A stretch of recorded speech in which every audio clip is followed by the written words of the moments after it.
देखिए यार, हमारी लाइफ में हम बहुत सारे फाइनेंशियल ट्रांजैक्शन करते रहते हैं, लेकिन भाई साहब इनकम टैक्स जो है ना, वो आपके 5 तरह के ट्रांजैक्शन पर नजर रखता है। और अगर उनमें हल्की सी भी लापरवाही आप करते हैं तो आपको इनकम टैक्स का नोटिस आ जाता है। आज के इस वीडियो में मैं आपको बताने वाला हूं कि वो 5 ट्रांजैक्शन कौन से हैं जिन पे इनकम टैक्स की सीधी नजर होती है। और अगर मान लीजिए आपने कोई ऐसा ट्रांजैक्शन कर दिया, आपको नोटिस आ जाता है, तो आप उससे कैसे डील कर सकते हैं, कैसे उससे बच सकते हैं। ये वीडियो बहुत इंटरेस्टिंग होने वाली है। अगर पसंद आए तो लाइक कर देना और चैनल को भी सब्सक्राइब कर देना, क्योंकि बैंकिंग से रिलेटेड इस चैनल पर मैं वीडियोस काफी सारी अपलोड करता रहता हूं। देखिए, सबसे पहला जो ट्रांजैक्शन है, आप बैंक अकाउंट में जो कैश जमा करते हैं उस पे नजर रहती है। अगर आप 1 साल के अंदर 10 लाख रुपए से ज्यादा कैश डिपॉजिट करा देते हैं बैंक के अंदर, और ये एक बैंक की बात नहीं कर रहा, अगर आपके 5 अकाउंट है, पांचों को मिलाकर भी आप अलग अलग अगर मान लो 2-2 लाख भी कराते हैं, पांचों को मिलाकर भी अगर 10 लाख रुपए से ज्यादा कैश डिपॉजिट आप करा देते हैं, तो बैंक इसकी जानकारी तुरंत इनकम टैक्स विभाग को दे देता है।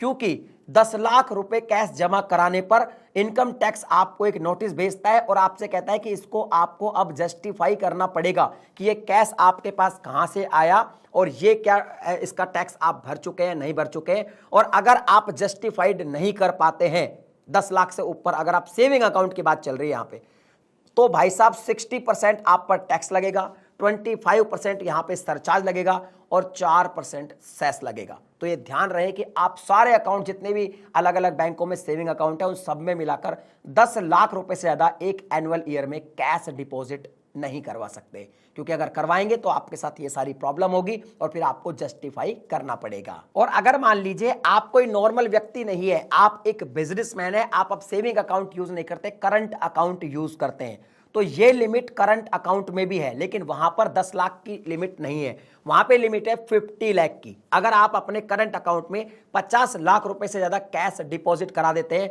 तो बैंक इसकी जानकारी भी, जो रिपोर्ट है, ये इनकम टैक्स को दे देता है और इनकम टैक्स विभाग इस पे नजर रखती है और वो आपसे पूछ सकती है कि 50 लाख से ज्यादा का जो आपने कैश करंट अकाउंट में जमा करवाया, इसको जस्टिफाई कीजिए। अगर आप नहीं करेंगे तो आपको पेनल्टी भुगतनी पड़ सकती है। अब यहां पे जो अगली नजर है, वो नजर है भाई साहब आपकी प्रॉपर्टी खरीदने पर। जब आप प्रॉपर्टी रजिस्टर करते हैं और अगर आपकी प्रॉपर्टी जो है वो 30 लाख रुपए से ज्यादा की है और आप 30 लाख रुपए से ज्यादा का कैश ट्रांजैक्शन कर लेते हैं प्रॉपर्टी परचेजिंग में, तो इसकी रिपोर्ट भी इनकम टैक्स विभाग को चली जाती है।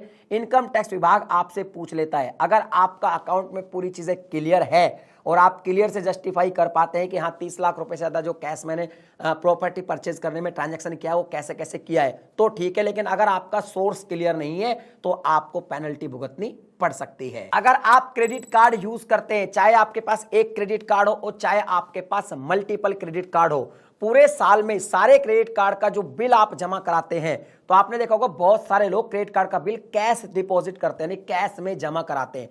तो आप 1 साल में 4 लाख रुपए से ज्यादा का कैश में क्रेडिट जो बिल होता है वो जमा नहीं करवा सकते। आपके पास अगर मल्टीपल क्रेडिट कार्ड है तो सब कार्ड का मिलाकर भी आप 4 लाख रुपए से ज्यादा का जो बिल बनेगा वो आप कैश में नहीं जमा करवा सकते। अगर आप करवाएंगे तो इनकम टैक्स विभाग को ये जानकारी चली जाएगी और वो आपको नोटिस भेज सकता है और आप उसको जस्टिफाई करना पड़ेगा।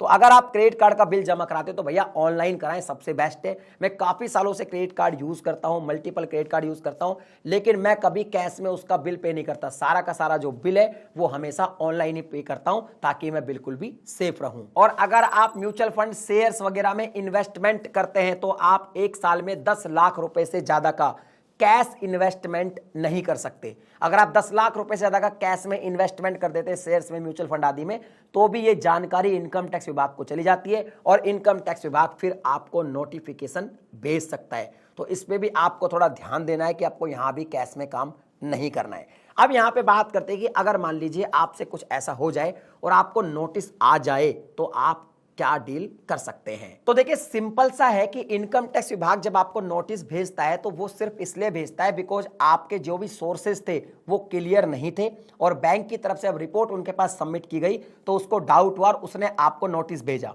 नोटिस में वो ये कहेगा कि आपने इतना कैश डिपॉजिट कराया जो लिमिट के बाहर है। अब इसे आपको जस्टिफाई करना है, अपने सोर्सेज अगर आपके क्लियर है तो आपको डॉक्यूमेंट्स वगैरह सबमिट करने हैं। अगर आप अपने सोर्सेज क्लियर कर पाते हैं, मतलब आप इन जो पैसों का टैक्स भर चुके हैं, आपका सोर्सेज बिल्कुल क्लियर और आप जस्टिफाई करते हैं, तो फिर आपको कोई भी प्रॉब्लम नहीं होगी। और अगर आप नहीं करते हैं तो फिर भैया इनकम टैक्स विभाग जो पेनल्टी लगाएगा वो आपको देनी होगी। अब यहां पे बात करते हैं कि ऐसा हम क्या करें कि ऐसे कोई नोटिस हमारे पास आए ही ना। बिकॉज इनकम टैक्स का नोटिस जब भैया आदमी के पास आता है तो आदमी को बुखार चढ़ जाता है, उसके सर दर्द होने लग जाता है, उसकी नींदें खराब हो जाती है, वो डर जाता है, घबरा जाता है। और भैया इनकम टैक्स से तो सभी घबराते हैं। तो सिंपल सा एक फंडा है कि जहां भी आप कोई ट्रांजैक्शन करें, ज्यादातर ऑनलाइन ट्रांजैक्शन करें, अपना पैन कार्ड वहां पे सबमिट करें ताकि इनकम टैक्स के पास ऑलरेडी जानकारी हो, अपने सोर्सेज क्लियर करें। और अगर आप कैश डिपॉजिट वगैरह करते हैं तो आपके पास जो सोर्सेज है, जो डॉक्यूमेंट्स है, वो आपके पास होने चाहिए। लिमिट के अंदर ही आप कैश डिपॉजिट करें और आपके पास जब भी इनकम टैक्स का नोटिस आए तो आपके पास सारे डॉक्यूमेंट्स होने चाहिए ताकि आप प्रूव कर पाए